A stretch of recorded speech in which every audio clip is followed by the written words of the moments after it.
In a tragic incident in South Korea, a Jeju Air flight crashed into a barrier in Muan International Airport, claiming lives of most of 181 people on board.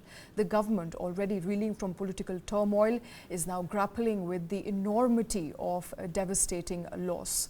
Authorities are working to determine the cause of the crash as the country mourns this heartbreaking tragedy.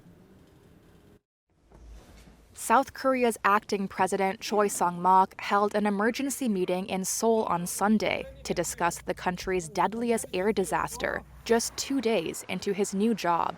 불의의 사고로 희생되신 분들의 명복을 빌며 As the acting head of the government responsible for the safety and lives of our residents, I feel an indescribable sorrow and profound regret, he said. 이루 말할 수 없는 비통함과 송구한 마음입니다.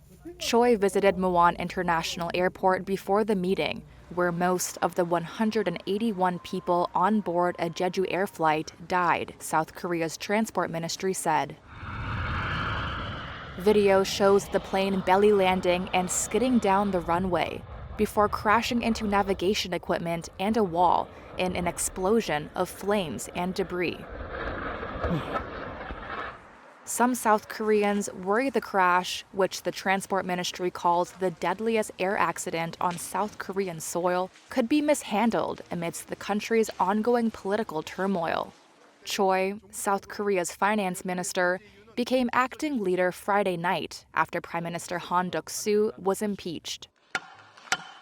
South Korea's parliament impeached Han less than 2 weeks after suspending President Yoon Suk-yeol over his short-lived attempt to impose martial law.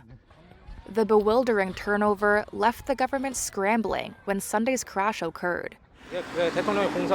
With the presidency vacant and with things like this happening, I am quite concerned that the handling may not go smoothly, says this resident. I'm feeling more anxious, he adds.